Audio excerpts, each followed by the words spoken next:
Recording. Let me get my chair.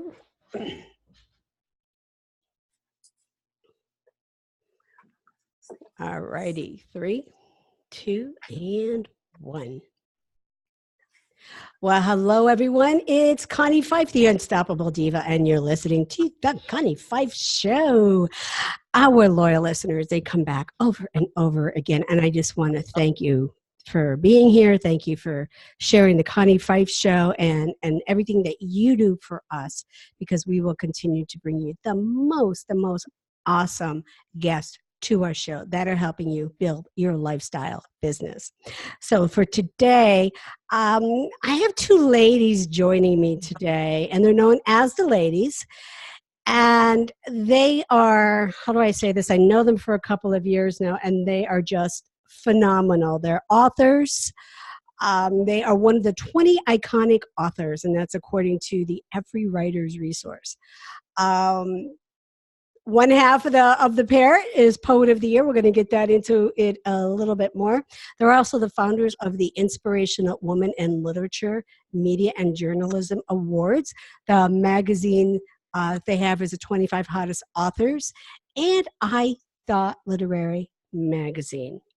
Now, they have read their books for fans from Australia, the UK, Greece, Canada, all by invitation for 2 regional poet laureates, and at numerous UK literary book awards. And they travel the world sharing their story, sharing the literature, sharing their poetry, and educating, most entertaining ladies, and also inspiring other people to really put their story to paper and become those award-winning authors and journalists. So please welcome to the show, Winona and Jade. Hi, and thank you for having us. I'm not sure if we're entertaining. This is Jade. Yeah. Well, no, let me tell you, these first time I met you 2, I was like rolling on the floor. I'm like, okay, either this is an actor or this is the real thing. You're like, you know, a Laurel and Hardy episode of the way you guys go back and forth with each other. I just love it. I think that she met me though, and I was on some really strong medication because I had bronchitis. So I'll blame it on the medicine. Yeah, blame it on the meds. I'll blame it on the meds. Oh yeah, let's high five on that. Yes. One. High five. Wait, by the way, I feel very famous blaming on the meds. The next thing I'm going to do is blame it on exhaustion. Exactly. And then that's Winona, official. can you please check yourself so people know that it's Winona? Well, let's blame. How about the flat? Let's not blame it on that flask of bourbon. Never the bourbon. Never. The bourbon is never the problem. Okay, so Jade, you have an award for your poetry. So let's share that award. I want everybody to see it. That is like the weirdest, best thing ever. Right? It's like, here we go. It's from the I can't even speak today. The Indie Author Legacy Awards, the ILA Award, and Poet of the Year. It was like a really big shot because Winona's poetry is so much better than mine. And I was like, Winona should have won this. And I said so in my speech. But then I was like, but thank you guys anyway, because I think I fooled you, which is exciting. That is just, I mean, such an honor. I mean, you should be proud of that. You should be screaming it from the rooftop that you got that, because it's not a short feat to get there. And with all of the work you've done. But it was a short feat to get her picture taken. Oh yeah, it was really funny. So I'm really short for anyone that doesn't know me. I'm 4'10" and a half. And I wore like an 8.5 heel, and the photographer couldn't find me. And I told him, dude, you gotta look down so he could get me on the way up. Because he was like, is she not here? I'm like walking, looking at him. I'm like, dude, you gotta look down. And of course, he didn't adjust the mic. So I was like, oh, I'm just supposed to jump to give me some. That's cool too, because I understand not everyone is the shortest. Okay, so you reckon she said, dude, you have to look down. That means she was so close to the photographer that she could talk to him before she even noticed where she was. Because I didn't want him to be embarrassed. He got paid for all this thing. I don't want the person to be like, what you mean you didn't look down? So I was like, I'm trying to whisper. So, Winona, you also have an award this year as well. And thank you for including the narcissist. Well, let's brag on your award too. It wasn't this year, but it wasn't this year. This was 3 years ago. Yeah. Hey, lady, it still counts. It still counts, no matter how long that was. I know you still worked hard for it. I have some Courageous Survivor Award, so I have an advocacy award for my writing because the And I Thought Divorce Was Bad dealt with emotional abuse and the effects of emotional abuse. And since we started that campaign, and that's actually one of the reasons we had started the group originally, was to give that a voice and to push a little harder. Okay. Obviously, the group evolved. Well, how many books do you have? How many books do you have now between the two of you? Like 9. 9, and I thought we have 13 total. Yeah, it's between the two of us. Well, that we've written in together, and then I have 7 by myself. Wow, you guys are just incredible. And I know some of your backstory, and again for our listeners, I mean, you just didn't wake up one day and say, "Hey, I'm going to write a book." I mean, you really had to go through do some rough patches to get to where you were. And I think we're still going through rough patches, right? Yeah. But that's life. I'm waiting for to pave the road to success because it keeps being a dirt road. It's like, oh, they put gravel down, fresh gravel, yeah. Oh, they forgot that right. All right, Jen. All right. There's a pothole. There's a pothole there. Well, I mean, we all get those disappointments in life, but you ladies have stuck to it. I mean, over and over again. I guess that the biggest thing, and the one thing that I always look at, that we really cannot live a brave life without disappointing people that are in our life. But you guys, you've really took those stories and you've taken that and you've created a career out of sharing, and you thought divorce was bad, out of helping other people and educating other people on so many different aspects of life. We like to call it our life lesson, and I think we're still learning them. So of course we are, because I mean, you learn as you live. Exactly. So we are always writing something new because we learn something new. And recently, those difficulties have been a lot of what we've been writing about. Because as anybody out here, if you do something to an author or you say something funny, know that it might end up in a book. Just know that. Know what you say can be held accountable, like in the court of law, which would be the book. And just well, that's what life is. Life is a story. I had one of our talent from the agency, say to me the other day, he goes, "You just have so many stories." I said, "It's life." And I'm just talking about what has happened to us in our life, and authors and speakers, that becomes the material. Your best material is what happens around you in life. I mean, you can walk just in one day's time, you can come back and you can have 5-6 stories to write about. Just by something that just happens, something that just happens over a lunchtime, just sitting and watching people. It's really incredible. And you guys are incredible because you have that skill and that talent then to put it to paper.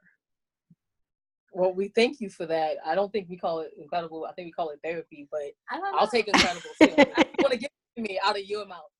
Thank you, incredible. I think I'm gonna be a little mean today. Don't be mean. Don't be mean. We can't be mean today. We can be okay. Go for it. Go on. Thank you for saying it's incredible, because I was just last year I was trying to finish up my creative writing degree. And I learned that I was pop poetry, not real poetry.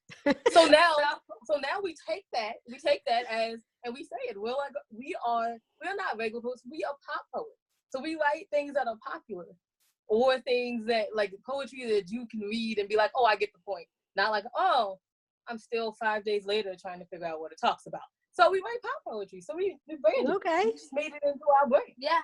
See how life seems you wonderful things. I didn't know there was such a category, but I guess it is now. We made it up. Right.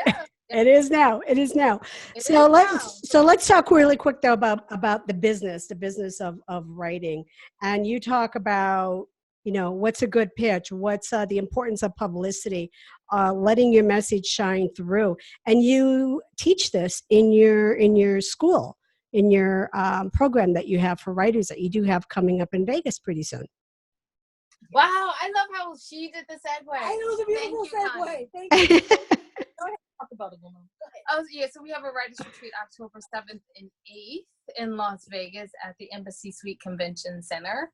And anyone listening to this gets 20% off the price. Yay. Yay. Yay, we need those hands clapping. Woo. Yay, death clap. Yeah.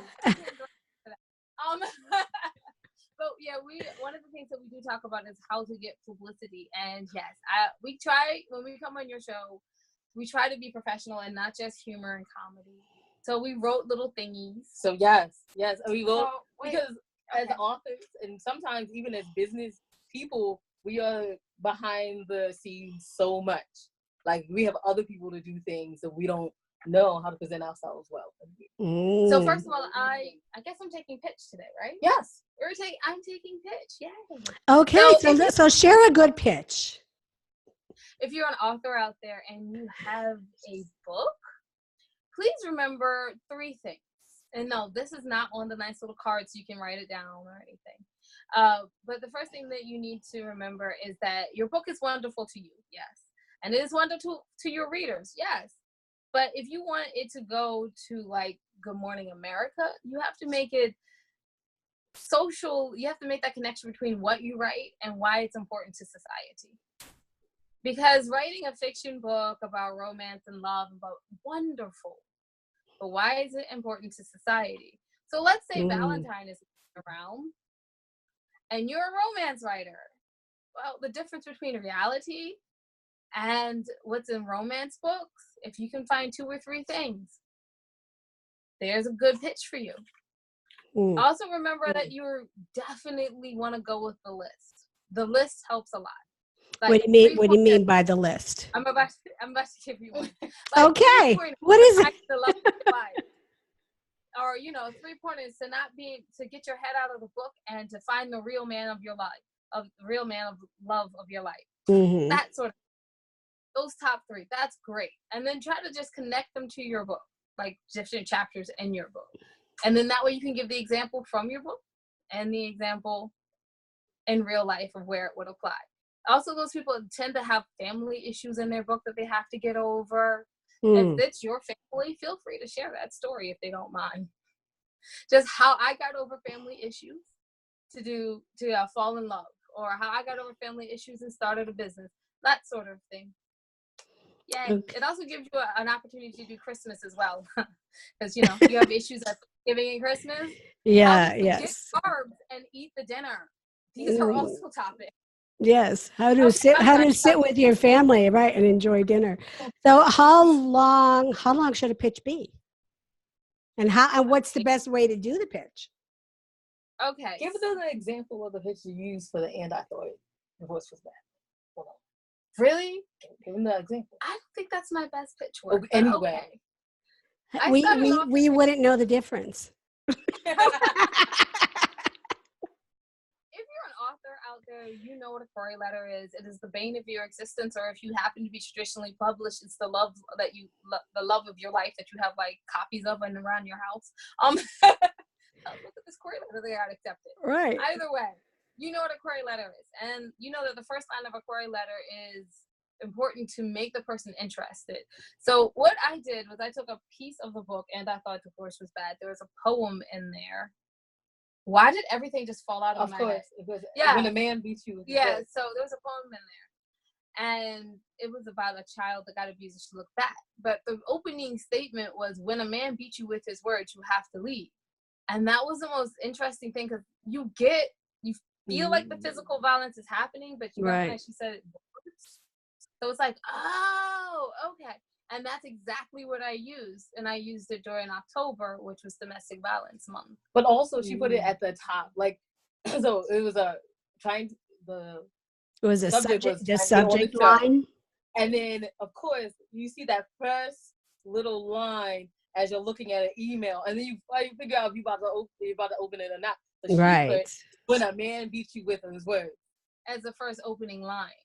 And then Wow. the subject line had, internationally interviewed authors speak about domestic abuse or the top 5 ways to see if your relationship's healthy. Okay. And then that opening line was when a man beats you with his words. And then one of our accomplishments came right after that. So she called that little line, that little preview, right. That's a hook. She's like, that's the hook. You can hook them, and we are authors, and we are business people, and we are passionate about what we do. Right. If you can hook them with the one line, you have more of a chance of them opening that email.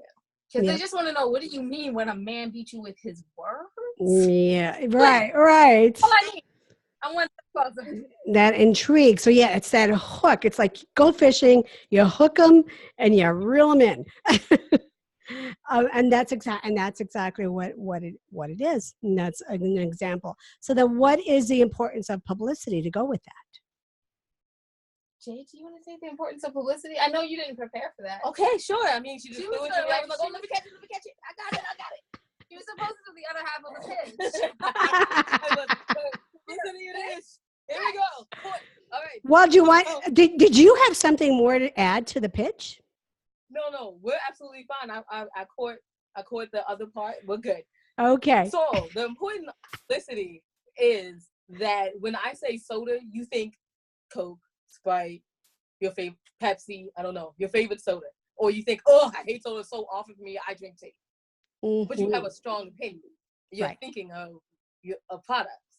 So if you have a business but no one's ever heard of you, it's not gonna go anywhere. If you have a book and no one's ever heard of you, you can have the best book in the world, but no one's ever heard of you, it's not gonna go anywhere. So publicity is important, but what's more important is selling yourself, because people buy brands, and if you are humorous and you connect with your people, guess what happened?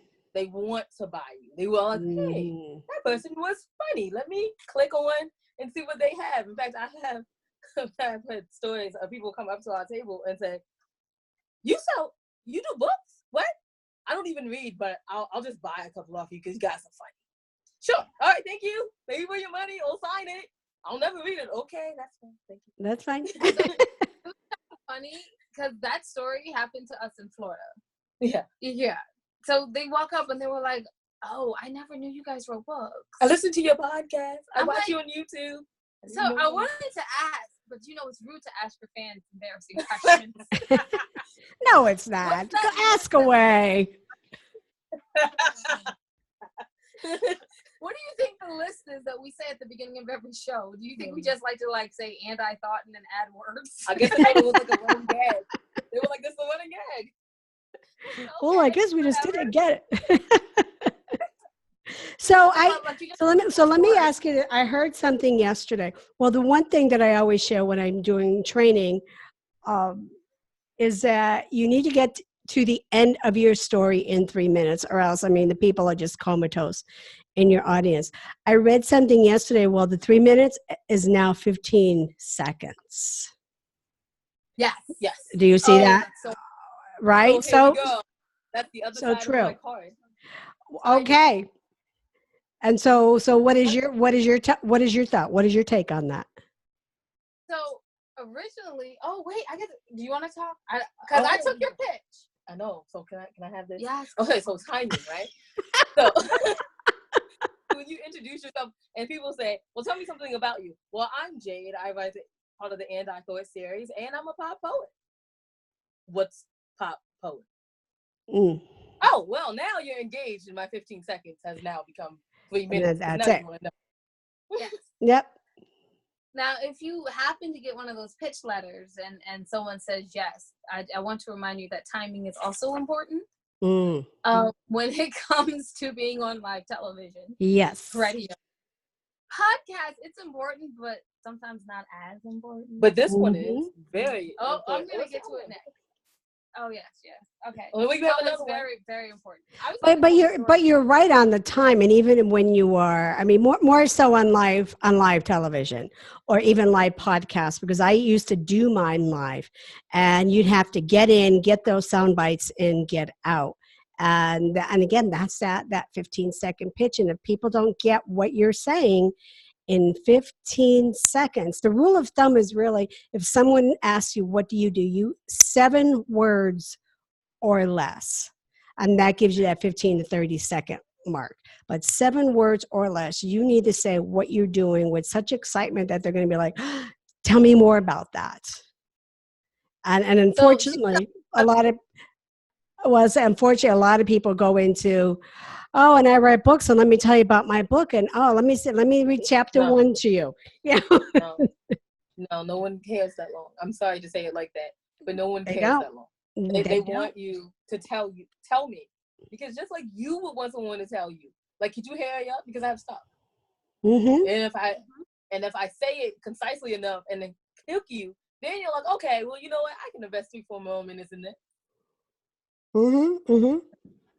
4 Exactly. minutes become a conversation. Now, if you want to perfect this art, we perfected this art in the bar. Yes. In a bar, of course. In a bar. The Bourbon Girls perfected this art in the bar. Oh, imagine. We were in a bar, but no, actually, we just go there and so like people. Yeah, we go there and we talk to people. Like, so if we were behind on like a book or something, we would go there and we talk to people. You know, you get an interesting conversation, you learn new things, you write a chapter. But anyway, no. The point was, one of our friends was one of our co-authors is a bartender, and she's like, do you know those things? I've seen the best deals happen in hotel bars. Yep. So we went to our favorite hotel bar and we started chatting with people. And we learned that in 15 seconds they listen, and then 3 or 4 minutes is the beginning of a conversation, and that conversation normally turns into a book sale. So if you're there for like 3 or 4 hours, we could sell 5 or 6 books. Yeah. And we're not even like really trying. And we're not trying. I mean, if we were hustling, we could probably sell more. But I mean, we really were. I mean, you're drinking, you're chilling, you're having fun. Right. People are like, what is it again? Let me just pull it up on. No, you pull it up on Amazon. All right, let me just buy it now. Exactly. Well, you know what the other thing is too, because of technology, it's people, they're like, who are you? Oh, okay. They, like you said, they can look it up right now. Oh, okay. Thanks. Nice chatting with you. And they can move on. But they have to find you, the person, interesting enough to stay in the conversation with you again, or else they're moving on. They're moving on to the next thing, because people, and it's sales 101. And I, call me old fashioned, but I still say that sales 101 is where you need to be. And that's having those personal conversations with somebody. So which takes us lovely to our next one. Oh, now, people are going to think that we rehearsed this, but we really didn't. No, we didn't. We did not rehearse this. If we rehearsed that would be like one of the first things. That would be first. That would be a first one. I would be giving all of us high fives. Yeah, be like, way for us to be professional. Yes. I mean, I took her half of the pitch section. Oh, okay. Okay, Jade. Well, we still give you the wave. So, yeah, we should be conversational. And that's important if you're in a regular interview after you got that pitch letter and they're like, yay, you can come. To remember that you're not a talking head that's memorized everything. If someone asks you a question and that person's laughing, don't be like, oh, yes, haha, okay. And my next point is, no, that's just too eager. The audience feels that. They feel stressed. Yeah, they see that scripted, robotic, I'm here, or this is what I got to say, I got to go. Yeah, they see that. People clearly see that. Exactly. So be conversational, and like we're trying to be right now, except I'm being a bit robotic. If you could just pass me that flask. Can't do it. Can't do it. We're live. Can't do it. Can't do it. I could be a little bit more conversational. Can't do it. Well, besides the bourbon, what are some other exercises people could do to prepare for these interviews without sounding robotic? Well, as we said, take yourself, well, I don't know, depending on who you are, take yourself to a place where you're forced to talk to people. Mm-hmm. And be that person that says hello. Do it. And talk to people, because you need to be comfortable talking to strangers. Right. You have to be, because is the bar the best place to do it without somebody trying to think you're picking them up? Bar, or coffee shop, the mall, any event, the library, any public place. Right? Okay. That coffee shop in the Barnes and Noble, whatever. Right. Just get used to talking to strangers. And I know that sounds weird, and you can mind your own business and all this stuff, but you need to, because you only have so many friends and family that are going to buy your product. Exactly. The rest of it needs to come from people you don't know. Who will read the book. Who will read the book or will buy your product. And another good place to actually talk to people that you don't know is the grocery store. Because you go there every week. You probably see the same people again and again, like the cashier, right? the person, or the person that's putting away the food, or whoever. You see the same people again and again and again and again. Right. So if you see those people, talk to them. Hey, how are you today? Oh yeah, share a story, whatever. People want to talk. And then next week, talk to them again. And you're getting comfortable, but you're also building relationships for people that may want to buy your book. Like, I've been in so many grocery lines where people have been like, "Oh, how's that book thing going? Your book was good." And people behind me are like, "What book? She wrote a who? Well, can you use a card? Can I read this book? What's going on with this book? Or you're just giving a conference? What conference? Where is it? I don't know anything about this. What?"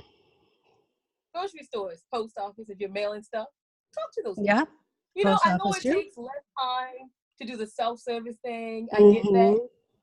But make it a goal to go and talk to people. Get some cash, walk on into the gas station. Right. Yep. Instead of using plastic. Right. Yeah. Get the cash out. They help you save money, because instead of using credit card, it's really helping. It's really helping.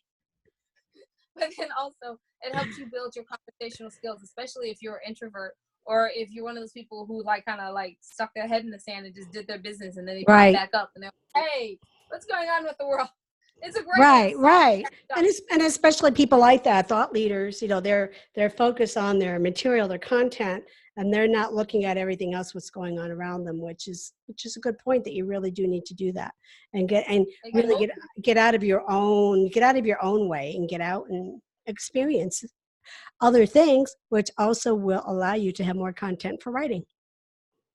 Absolutely. And know that those people, like the post office and they're not going to be mean because they get paid not to be.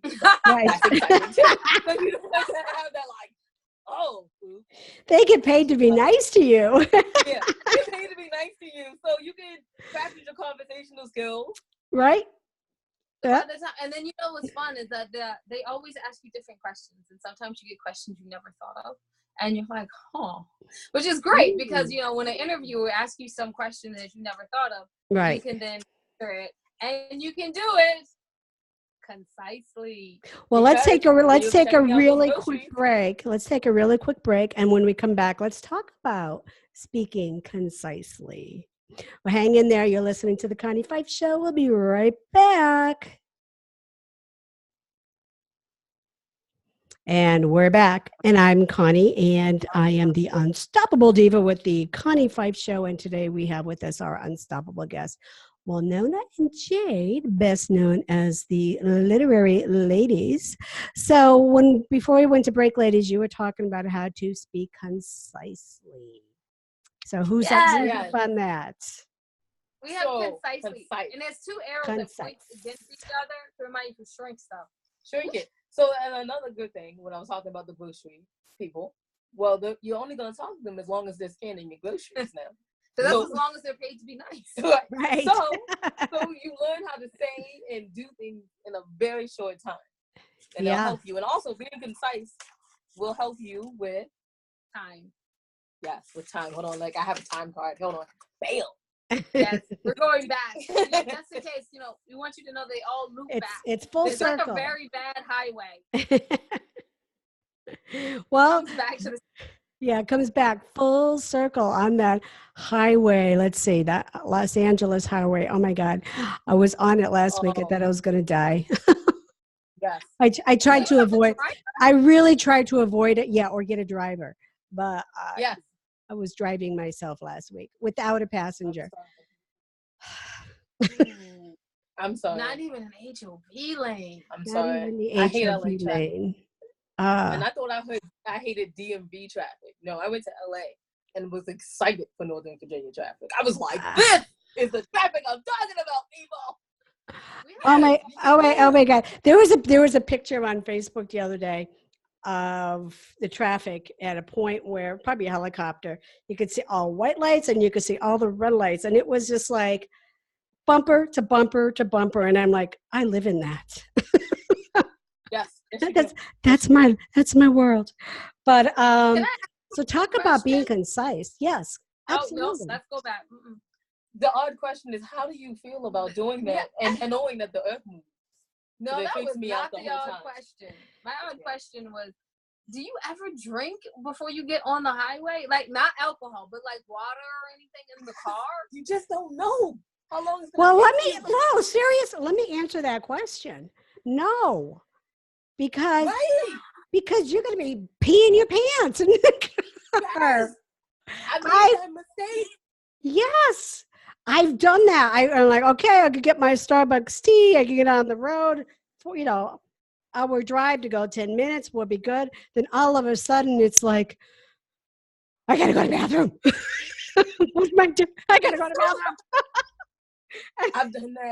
I've done that. We So did our first I had- LA tour. I had coffee, like, because I'm like, I need like 17 cups of coffee a day. So I had my coffee in the car, like, okay, it's only going to take like an hour, whatever. 2.5 hours later, I was like, wow, I really have to go to the bathroom. I'm so glad I made us leave so early. And you don't want to get off the highway, because if you get off, Because you know it's going to be more. Oh my goodness, yeah. then you got to get back on. It's like, no, I just want to get to my destination. I just want to get there. I was going last winter, and it never snows in LA. We all know that, right?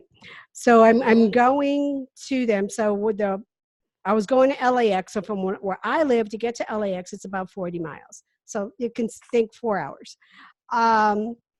So I get in the car. I don't drink my drink or anything. I get so far, and there were snow flurries. Literally snow flurry. There were. So I'm like at the top of the 10, and I could see the snow flurry happen. And I'm like, oh my God, where am I? Like, okay, we have global warming. It's snowing in Los Angeles. It snowed, but just little flakes. But it caused a pileup of traffic. You guys had Carmageddon. Because people aren't used to it. And I'm from the Northeast. And I'm like, are you freaking kidding me? You people don't know how to drive. So now I'm sitting and I'm sitting and sitting. And then now I'm like, okay, I got to go to the bathroom. Yep, that's the way.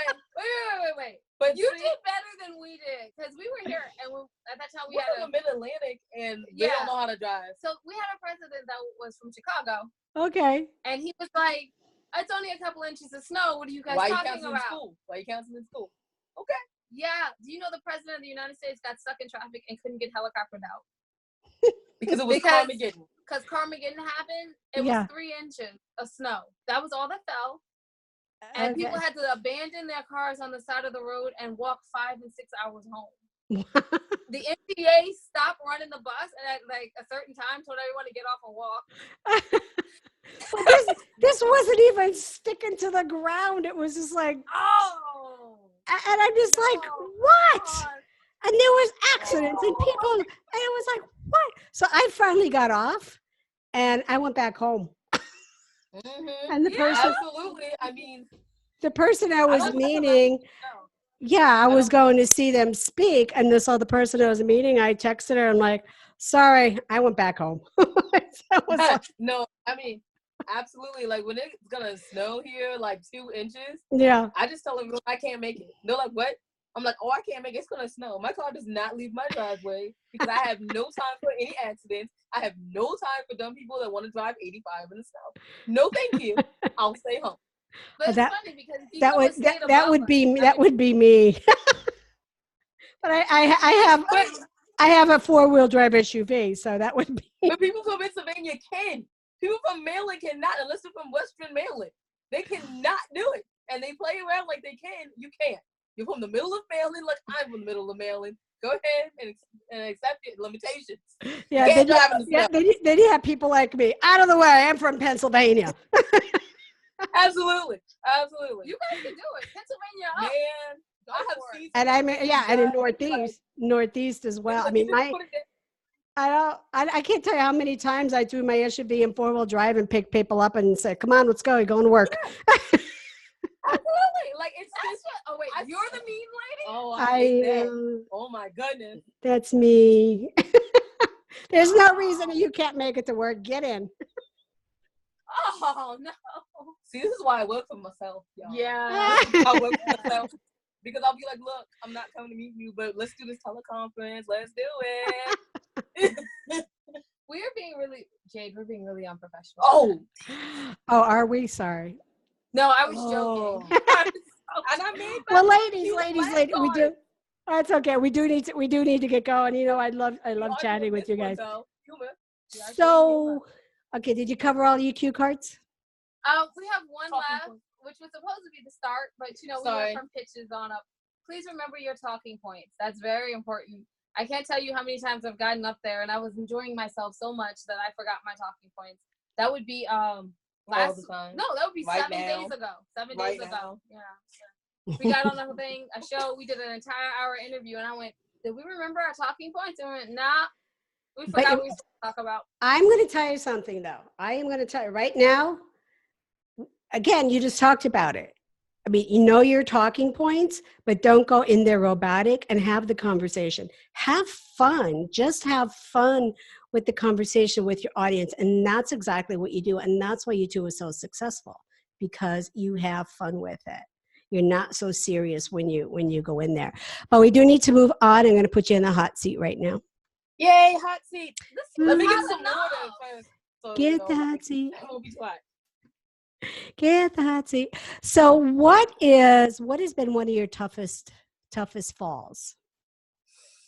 Oh, I can answer that immediately. There has been a lot of tough falls. I mean, it hasn't been an overnight success. I guess you could kind of say it has. So it's only been 3 years. Working 4-hour days. Yeah, No, sure. no. Sure, that's exactly what I was. So I think one of them was when we write with a group of ladies and they told us that things weren't happening as quickly as they would like, which we can understand because things take time and Right. Not everybody knows that things take time. We'd only been around for 8 weeks. Right. And it wasn't really happening for them as quickly. You know, we weren't selling like millions of books. We weren't on like the top selling list of anything. Right.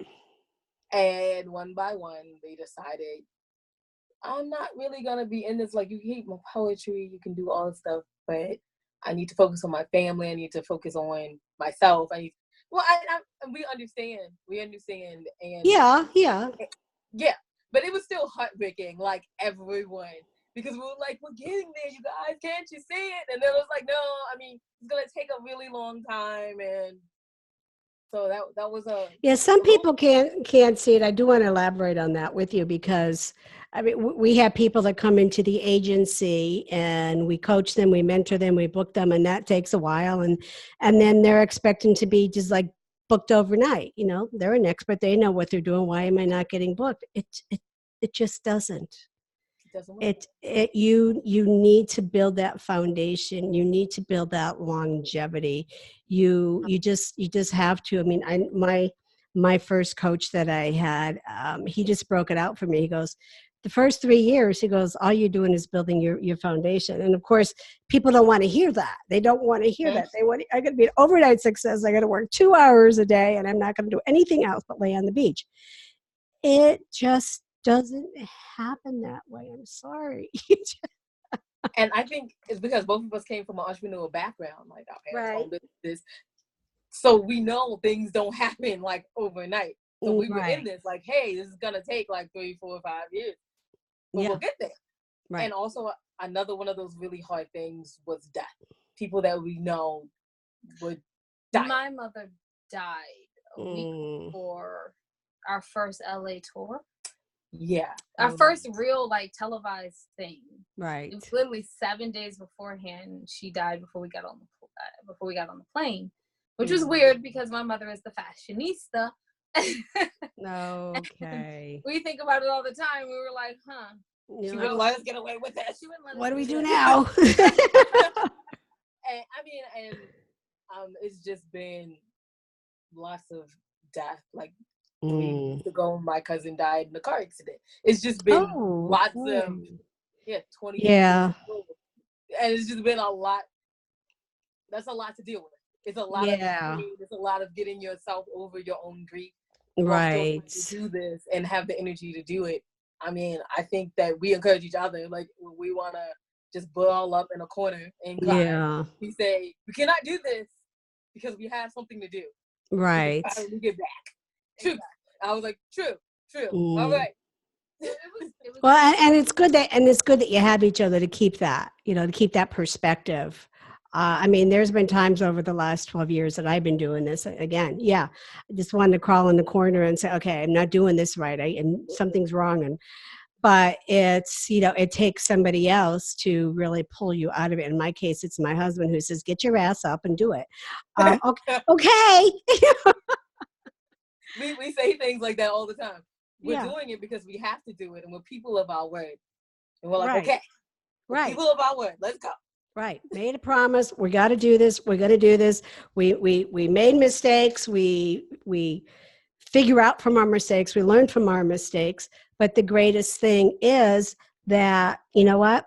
People that don't make mistakes, you could be sitting in that place, or you could be sitting in a place that really fulfills your life.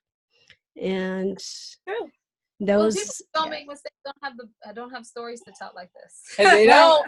They don't have this. Hey, Colonel Sanders was 69, and he filed bankruptcy, and he tried how many restaurants? Like, I think it was 102. I just saw the documentary. It was like 102 times he tried before somebody finally said, okay, we'll give you a chicken to try.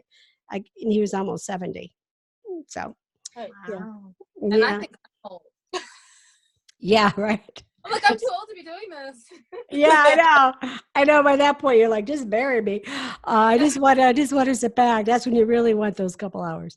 Okay, so, and that's the other thing too. Like, I see a lot of people fall into that shame or that negative speak, and like you ladies again, it's just having that support team, having that cabinet of truth tellers around you that really do lift you up.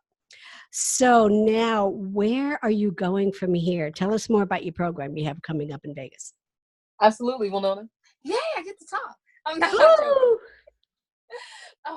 So the Experienced Writers Retreat is 2 days long, and we like to call it the Experienced Writers Retreat for one reason, because it's in Vegas. You get to experience a lot, and those days that you're there.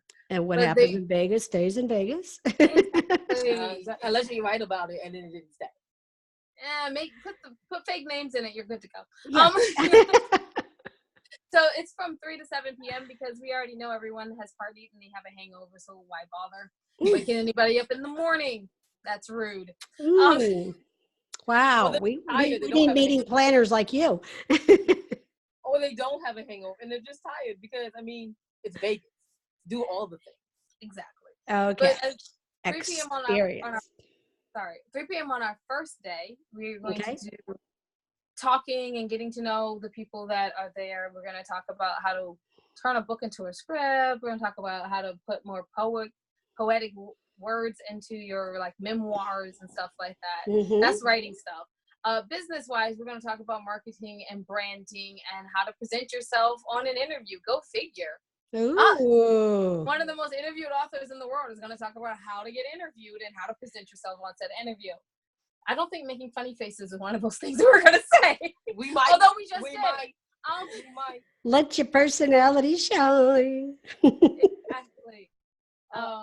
And then the second day, we will actually put into practice what we have discussed. We will have Bruce Wozniak. I keep saying his name wrong, so he's gonna kill me. So I just normally call him Bruce W. He's going to do mock interviews, and he's gonna talk to you about timing, and he's gonna give you a critique so you can be better suited for podcast and video. And then you actually have an opportunity to have a live interview at the end of the day with us. Yay. Because we have our own podcast, blah, blah, blah, blah, blah, blah, blah. Let me check it out. Wait. No, we don't have a podcast anymore. We have our own blog and Roku TV. It's just crazy. Okay. And then we have Pitch Fest. which is the Nice. last 2 hours.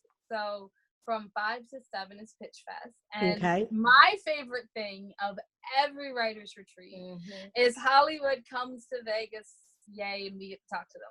So we had Yay. a working director, the production person. She was with half of a production company. She has half production company, and then we have an actor and an actress. So you can walk into the room and you can pitch them your book to movie idea. Right. And if you successfully do it well, you may end up with all 3 things signed, which is a person who will direct the movie, a person who will shoot the movie, and a person who will act in the movie. Wow. Now, the person who directs the movie is really good at finding financing. So, hey, who knows? That movie may actually happen. That's right. Who knows where you go from there?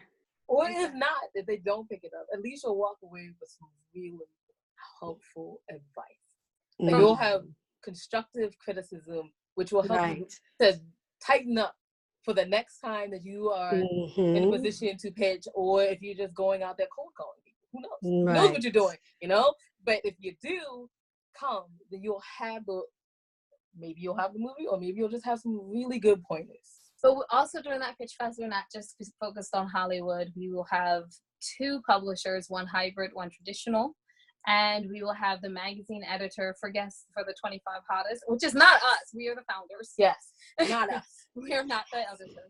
So we will have that, and the editor for And I Thought, the literary magazine.